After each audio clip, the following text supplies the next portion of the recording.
Today I'll be summarizing and discussing the Zenless Zone Zero 2.2 special program. For this program, Mr. Z is back hosting along with Orphie&Magus, Seed, and Seed Senior. If you're curious about the very mysterious Seed, we actually get to see a lot of her personality, so check out the full program if you're interested. As always, we have a redemption code for 300 polychromes. Enter Obol Squad for some extra goodies.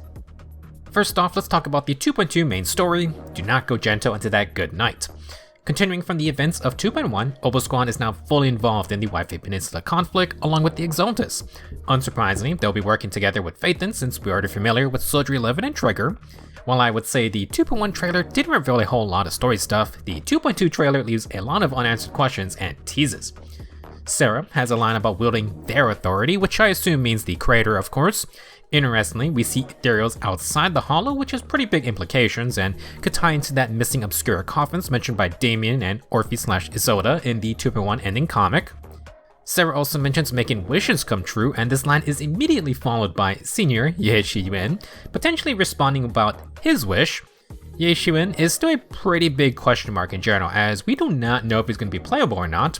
I feel like his little cameo at the end of the 2.1 story probably means he's going to get more spotlight very soon. In a similar manner, the trailer has an unknown feminine voice talking about Krampus.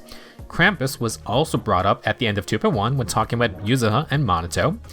Krampus appears to be a TOPS affiliated group. The Phaethon siblings seem to know that if Krampus is involved, then Yuzuha's safety will be guaranteed, and TOPS is dead serious.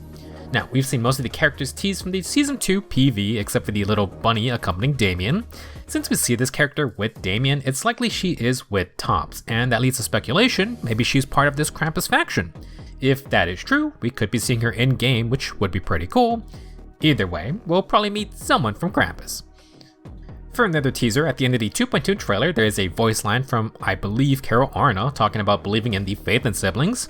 We've been getting more and more tidbits about her, but I don't know if we're going to be seeing her for real just yet. The rest of the trailer and program did have a lot of teases about our new 2.2 agents. We actually didn't get that much info about Orphie, but she talks about her and Magus sharing the same heart since the day they were born. It did sound like we're going to get some Isolde and Magus backstory, which is interesting. They fought together during the fall of the old capital, and we still don't know what Magus's whole deal is, being a talking gun and all. There is a voice line addressing Magus in a not so positive light. I kinda thought it sounded like Magus without the heavy filter, but if it's Isolde saying that, then that would make more sense. Now, they did not expand upon it, but there is also a clear shot of the moon and a funny edit where it kinda looks like Orphie&Magus are shooting at it. I don't think that's what's actually happening, but it really feels like we're gonna get some moon lore because it's also in the 2.2 main artwork as well. For extra speculation, the little bunny character also has moon written on her outfit. In regards to Seed, we did get a good bit of info about her throughout the program. She is definitely a bit strange, and we're actually getting an agent story for her. The flora themes are all over the place, which makes sense for a character called Seed. Now, we learned that Seed is an orphan taken in by Seed Senior, aka the big robot. He does appear to talk, and it seems like Seed Senior was an actual Obol Squad member who took care of Seed Jr. For some reason, Senior has been asleep for a couple years now, and according to Seed, she needs to get stronger before Senior comes back. They've teased that Seed feels a familiarity with the Phaethon siblings, so unsurprisingly, they will be the ones to help her uncover her own and Seed Senior's past. It's the Defense Force, so you already know there's probably a messed up story behind that somewhere. Let's now talk about Seed and Orphie in battle. Seed is very unique, fighting on her little scooter and bringing out Seed Senior for some sick attacks. Even though we have no shortage of electric attackers, Seed is an S-rank electric attacker who wants another attack agent on the team. Attackers were getting jealous of anomalies, so we're entering the double attack DPS team era. Seed will designate her attack ally as her Vanguard. When the Vanguard uses their EX special, Seed gains bonus attack and crit damage. When Seed uses her EX special, the Vanguard gets bonus attack and crit damage. If both of these buffs are active at the same time, both agents enter the besieged state, which further increases damage. To synergize more, Seed's additional ability regenerates energy for the Vanguard as she deals damage. Her on-field attacks also build up Steel Charge, which is a resource bar. Spending energy from Seed or the Vanguard builds Steel Charge, and Seed's ultimate also replenishes some. This is definitely one of the craziest ultimate animations we've gotten so far. After certain moves, Seed Senior would do a sick punch, and with enough Steel Charge, you can do a follow-up with a Bullet Barrage plus Slam attack. To summarize, Seed needs a second attacker to build up Steel Charge, and she's going to buff their damage at the same time. Seed Senior will unleash attacks using Steel Charge, and after using her energy, the Vanguard can take over while Seed replenishes resources. Now, Seed is going to be a very interesting agent. The main reason double attack teams aren't that common is because, generally speaking, one of your attackers isn't doing anything while the other fights on field, and you're left with one spot for either a support or stunner. With Seed buffing the second attacker, maybe that can offset the need for a support, which means you can use an off-field stunner like Trigger. You could also use a support who buffs both attackers and just go try to brute force the enemy with pure damage. Since Seed can recharge energy for her Vanguard, you could try to go for a more bursty DPS to just unload EX specials then swap back to Seed. Most of the attack agents do want their own on-field time though, so Seed's teammate selection may be a little tricky. That brings us to Orphie&Magus. Orphie is an S-rank fire attacker who will be our first attack agent who sort of focuses on off-field fighting. When an ally hits an enemy, Magus will fire a small laser follow-up and gains bottled heat, which is Orphie's resource bar. If Orphie has enough energy, this attack will instead become Orphie's EX special and consumes energy while off-field. It is also an aftershock attack. If she has enough bottled heat, holding special will instead consume bottled heat for a big laser beam attack called Heat Charge. Magus will ramp up the laser over time, and this move seems to trigger a quick assist, so I assume it's going to continue in the background. Additionally, if you start Heat Charge as you get hit, Orphie will parry the attack and Magus fires the laser at full strength. After consuming bottled heat, Orphie&Magus and the team will enter the zeroed in state, which grants bonus attack. You can increase this buff based on Orphie's energy regen stat. Now, when allies land aftershock attacks, their zeroed in state can be extended. Also, from the additional ability, all aftershocks will get some defense shred. Orphie will need a support or stun ally. Basically, Orphie&Magus want to build up bottled heat from off-field, then come out to do Heat Charge. This will give an attack buff, and they can also give defense shred to aftershock attacks. There was a very odd section here, where Mr. Z specifically states zzzero Ambi is undergoing training to activate her inner potential.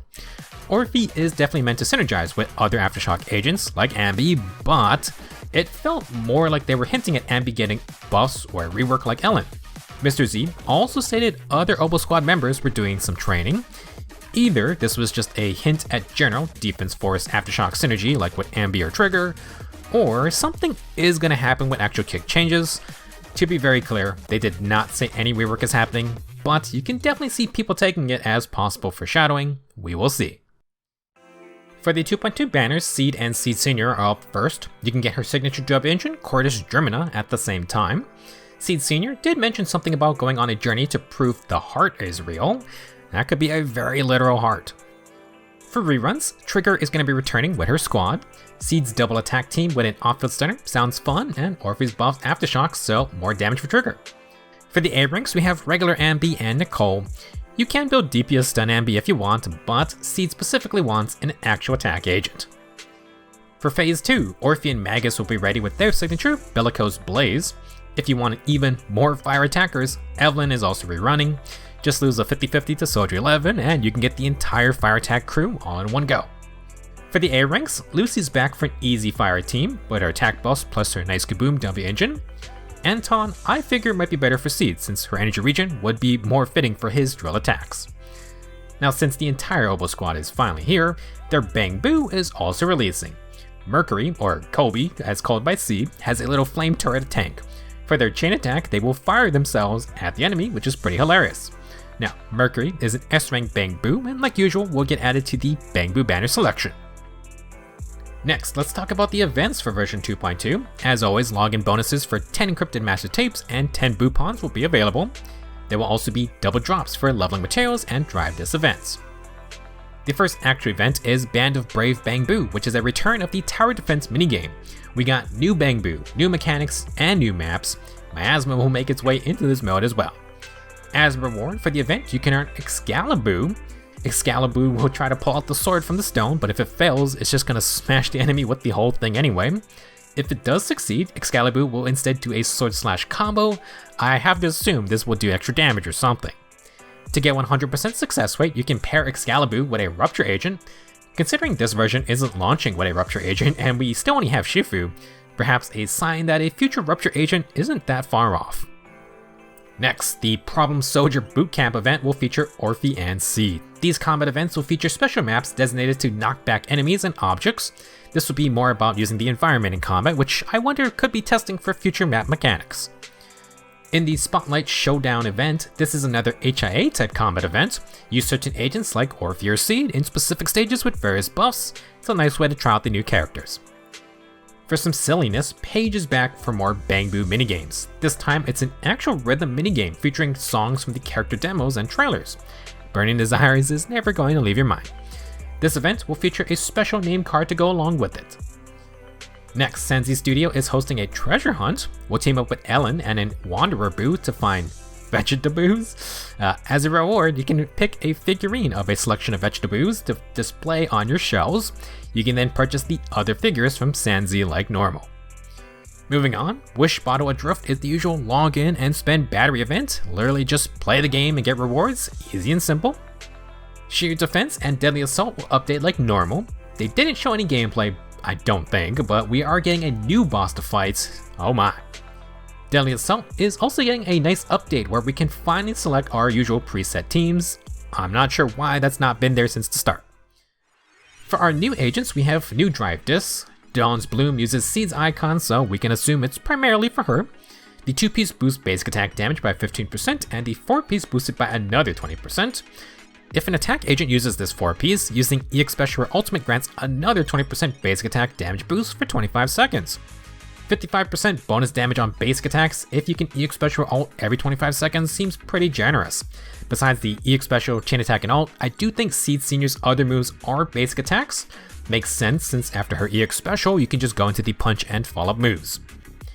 For other users, Dawn's Bloom could maybe be a replacement for Polar Metal. Ellen does like her dash attack though. Now, Judy Wind might also be another option, but her core passive gives 40 or 80% bonus damage, which might pair better with like the crit damage from, say, Chaotic Metal.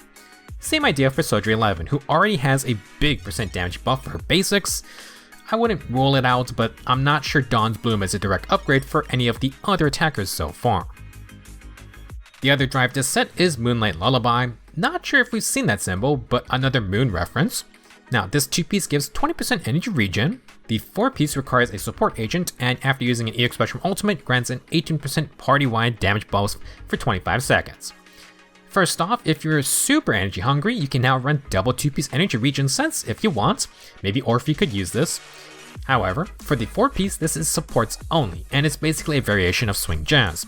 Instead of doing chain attacks and ultimates, you just need to do an EX Special or Ultimate. Swing Jazz gives a 15% damage buff for 12 seconds.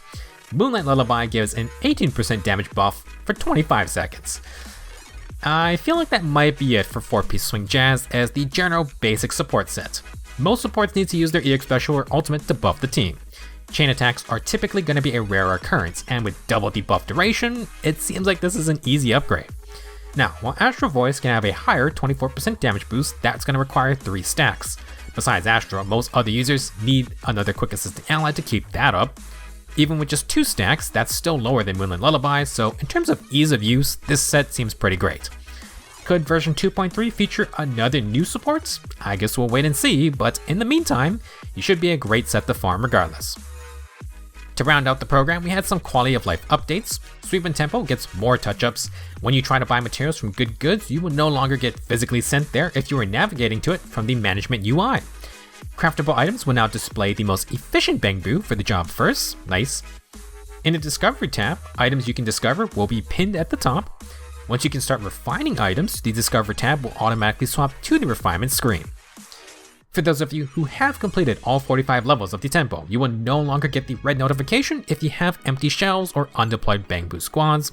I know a lot of people will like that change, and Mr. Z mentioned other notifications will get the same treatment in the future updates. Moving on, I'm not entirely sure what changed, but the shortcut wheel response area is smoother. That might be a mouse and keyboard only change. On the map screen, you can now see agent trust events in each area without directly opening each area. This applies to the quick travel screen as well, just like old times. You can also disable this function if you really don't want it. Speaking of trust event invitations, you can now choose to go as Bell or Wise. I'm not actually sure individual events change based on the MC, but good change for those that want to immerse themselves. In the agent selection screen, you can now hide the agents you don't have for easier navigation.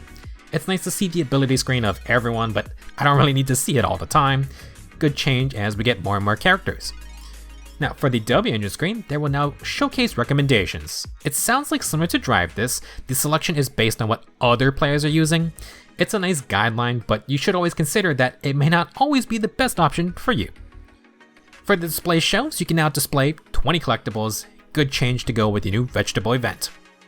Speaking of collectibles, last piece of news from the program is that ZZZ is having a collab with Razer.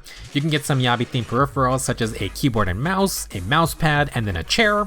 I think this might be slightly more affordable than a new Aston Martin. That'll be it for the version 2.2 special program. A lot of fun speculation from all the teases, and if you did watch the program, you got to see a lot of Seed's personality. Poor Team Mom Magus seems to have a rough time corralling her squad. Now technically, you could consider 2.2 having 4 new agents. They do list Orphie&Magus separately, but Seed Sr. does seem to be his own character. I really hope he's not going to be super silent outside of combat. Seems like he could be a fun addition to the Obol Squad dynamic.